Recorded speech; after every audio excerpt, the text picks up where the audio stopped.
Carl Hall from Punch Out Boxing, delighted to be joined by Kalle Sauerland. Fantastic evening of boxing yet again from Wasserman. Yeah, thanks very much. 7.5 hours. You know, I think you all got your money's worth. Oh, definitely. Before we get on to the main event, I want to talk about Liam Dillon and ASHFAQ. What a fight, Kalle.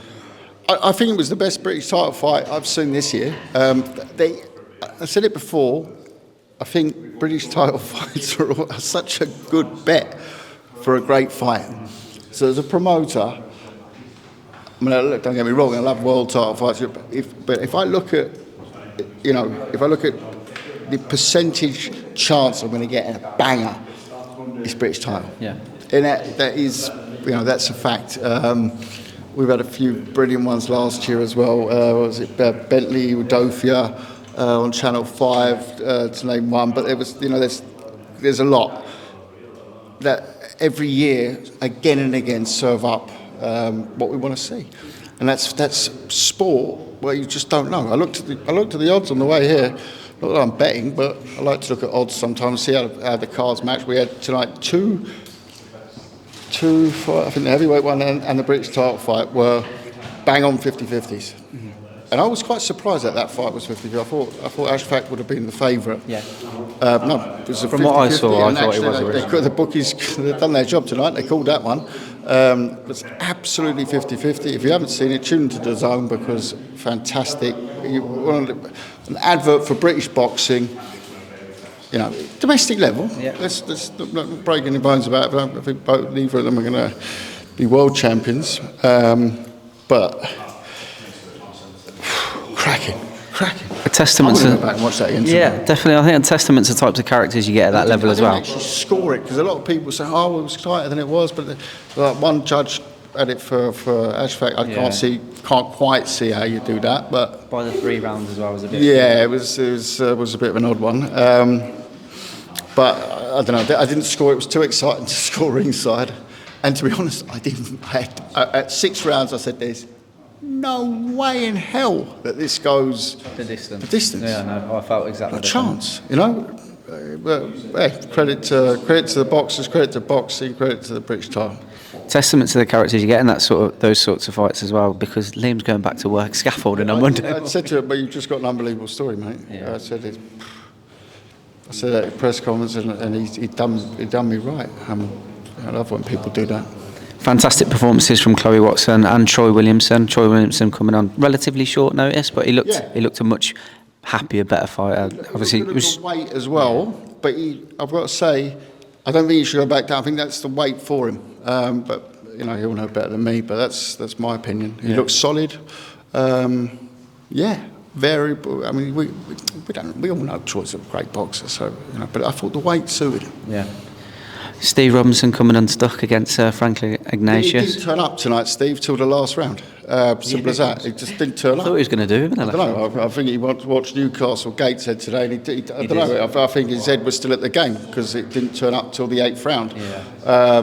He was lucky he didn't get taken out there. I think it was the first or the second. I've seen so much boxing tonight, but he got clean shots. So credit to him. He's a real nice lad, big guy, and you know he'll got to go back in the gym. He should get straight back in there, and I think he only started boxing in 2019. I think he said he walked into the gym 8 years ago. He was a goalkeeper. Yeah, he was a goalkeeper. He looks wouldn't big fucking the ball past him. You know, so look, he's got no shame tonight. But he'll look at that last round and think, why the hell didn't I do that in the first? You know, just. And I thought that Ignatius had a very solid night. He's developing. If I look back, the first time I saw him was actually a year ago in this venue, and you know he's improving fight to fight. So that's great to see.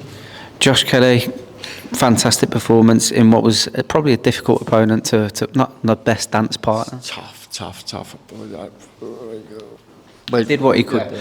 You know, he boxed the different styles. I thought he did everything he did exceptionally well, and he showed why he's number 2 in the world. You know, he coped well with everything that was thrown at him,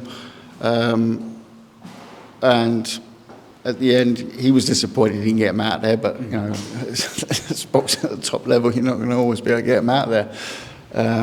But great to get the win under the belt, and I can now go in peace and go and do my work. KELL, BROOK, Conor, BENN, names to throw in there, but how much of a priority is Tszyu at maybe the Stadium of Light, or maybe, you know, I don't think it would go down too well at St James's Park, but you never know. Yeah, no, I mean, I don't think we'll do St James's Park, no, especially the atmosphere in there tonight with the Sunderland songs. I don't think that will go down too well. I wouldn't be the most popular promoter in the world. No, I still fancy living in the country, you know, afterwards, no. You know, everyone's jumping on the name Tszyu, and I'm happy to go along with that. But at the end of the day, we don't know what throws up. You know, they might order Tszyu against the Russian. I think it's a Russian. It's right behind him. You know, I don't know, because he's supposed to go off in the IBF direction. Yeah. So it's all so complicated. I don't want to bore the fans with all my problems. But we don't know yet who it's going to be. Of course, the world title. The world title is also, by the way, a nice little bargaining chip to put in the domestic names. At the same time, can you make those domestic fights now? Absolutely. You know, the money's there, the appetite's there. Let's do it. Let's just find out which name settles out the dust of the next few days that's available. And, you know, hey, they'll be looking for a fight. We're looking for a fight. Yeah. Realistically, when do you think that we can have sort of an announcement on that? How long do you think that's going to take?